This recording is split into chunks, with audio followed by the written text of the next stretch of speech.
नमस्कार विद्यार्थी मित्र मैत्रिणींनो, मी वसे मॅडम. आपण काय करतोय, नवीन महाराष्ट्र बोर्डचं जे पुस्तक आहे अल्जेब्राचं, तर त्याच्यामध्ये एक लेसन आहे रिअल नंबर्स. तर त्या रिअल नंबर्स लेसनमधले क्वेश्चन्स आपण बघत आहोत. आपण प्रॅक्टिस सेट 2.1ला सुरुवात केलेली आहे. तर या लेसनमध्ये आपण रॅशनल नंबर्स आणि इररॅशनल नंबर्स यांची माहिती घेणार आहोत. तर सुरुवातीला आपण काय करतो, रॅशनल नंबर्सची माहिती घेतो आहोत. तर रॅशनल नंबर्स म्हणजे काय, जो पी आपण क्यूच्या फॉर्ममध्ये लिहिला जातो. दुसरं काय की ज्याचे डिव्हिजन टर्मिनेटिंग असते किंवा नॉन टर्मिनेटिंग असते. टर्मिनेटिंग म्हणजे डिव्हिजन एंड होते, नॉन टर्मिनेटिंग म्हणजे एंड होत नाही. पण नॉन टर्मिनेटिंग डिव्हिजनमध्ये रिकरिंग असते, म्हणजे एखादा नंबर किंवा नंबरचा ग्रुप हा रिपीट होतो, ती झाली नॉन टर्मिनेटिंग रिकरिंग. या क्वेश्चनमध्ये आपल्याला काय बघायचं आहे, तर रॅशनल नंबर आहे तो लिहिलाय कसा, डिव्हिजन कशी लिहिले, नॉन टर्मिनेटिंग रिकरिंग. त्याला आपण कुठल्या फॉर्ममध्ये आणायचं आहे, पी अपॉन क्यू फॉर्ममध्ये. याच्यापूर्वी आपण या प्रकारचे क्वेश्चन्स बघितलेले आहेत, पण त्या क्वेश्चन्समध्ये काय होतं, जो डेसिमल पॉइंट आहे त्याच्या आधी 0 होता. आता इथे काय आहे, त्याच्या आधी एक नंबर आहे. अशा प्रकारचे क्वेश्चन्स कसे सोडवायचे ते आपण बघणार आहोत. आता इथे म्हणते मी suppose x is equal to 3.17. 17 आहे रिकरिंग. याला मी नंबर 1 देते. आता इथे काय झालं, किती डिजिट रिकरिंग आहे, 2 डिजिट, म्हणून मी म्हणते मल्टिप्लाय बाय 100.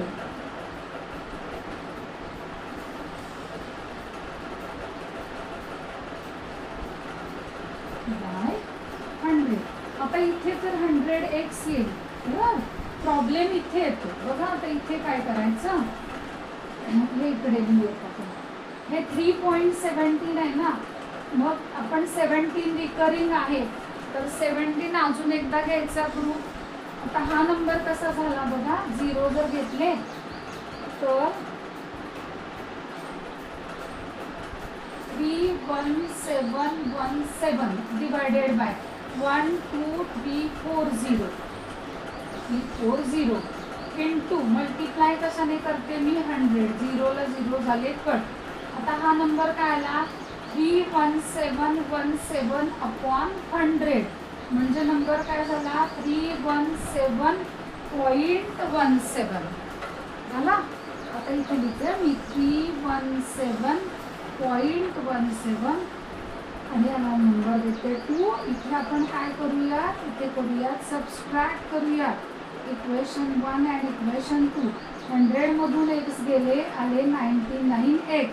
आता ही सबस्ट्रॅक्शन 317.7 मायनस 3.17 0 0, इथे 4, इथे 1, इथे 3, त्याले 314.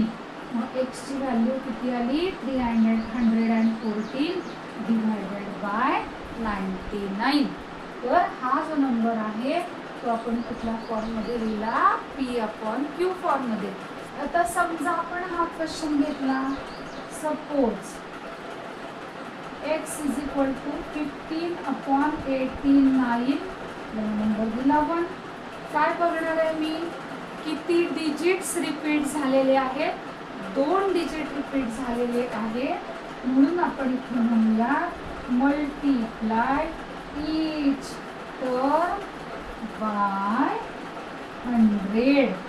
आता इथे आले 100x, परत इकडे बघा. आता हा 15 आहे ना, 15 पॉइंट म्हणजे 89. काय केलं, एक पेअर घेतली मी, म्हणजे काय होईल, 15 89 डिवायडेड बाय किती, 0 1 2 3 आणि 4. कशाने मल्टिप्लाय करतोय, 100 ने. कट झाले. इथे काय आले,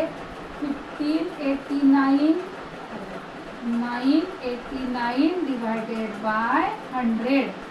तर मग आता हा नंबर काय तयार झाला, 1589.89. येते का लक्षात, जाऊ पुढे.